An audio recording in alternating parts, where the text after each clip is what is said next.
मुख्यमंत्री माझी लाडकी बहीण या योजनेतील सुधारणांबाबत महाराष्ट्र शासनाने दिनांक 3 जुलै 2024 रोजी नवीन शासन निर्णय निर्गमित केलेला आहे. या शासन निर्णयानुसार योजनेतील लाभार्थी, पात्रता, अपात्रता व आवश्यक कागदपत्रे इत्यादी बाबत सविस्तर अशी माहिती देण्यात आलेली आहे. मुद्दा क्रमांक 1 नुसार 21 ते 60 वर्ष वयोगट रद्द करण्यात आले असून 21 ते 65 वर्ष वयोगटातील सर्व महिला यामध्ये पात्र ठरणार आहेत. मुद्दा क्रमांक 2 नुसार ज्या महिला विवाहित आहेत, विधवा, घटस्फोटित, परित्यक्त्या व निराधार महिलेबरोबरच कुटुंबातील अविवाहित महिला देखील यासाठी पात्र ठरणार आहेत. तसेच मुद्दा क्रमांक 4 नुसार जे कर्मचारी नियमित आहेत, कायम आहेत, कंत्राटी कर्मचारी ज्यांचे उत्पन्न 2.5 लाखांपेक्षा देखील कमी आहे, अशा महिला देखील या योजनेस पात्र ठरणार आहेत. त्याचबरोबर मुद्दा क्रमांक 5 नुसार ज्या महिला शासनाच्या इतर योजनांद्वारे 1,500 पेक्षा अधिक लाभ घेत असतील त्या महिला या योजनेस अपात्र आहेत.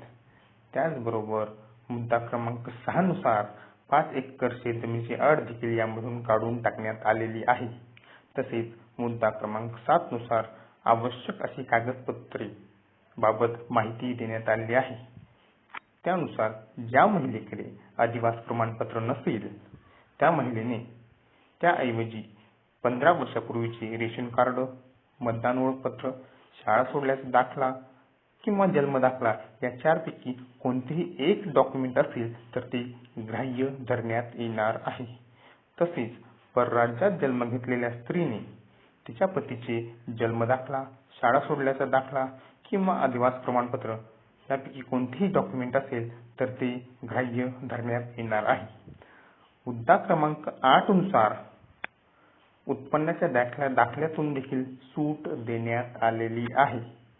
परंतु त्या महिलेने पिवळे किंवा केशरी रेशन कार्ड जमा करणे आवश्यक आहे. ज्या महिलेकडे पिवळे किंवा केशरी रेशन कार्ड नसेल त्या महिलेला 2.5 लाखाचे उत्पन्नाचा दाखला हा अनिवार्य आहे. सदर बाब ही अतिशय महत्त्वाची असल्याने सर्व महिलांनी याची दक्षता घ्यावी व जास्तीत जास्त महिलांनी या योजनेचा लाभ घ्यावा.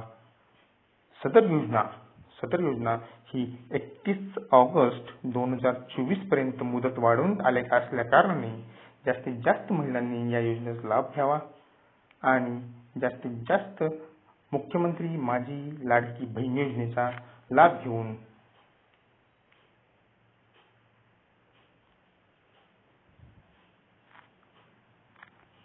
आपल्याला चॅनल आवडले असेल तर लाईक, सबस्क्राईब, शेअर नक्की करा. धन्यवाद.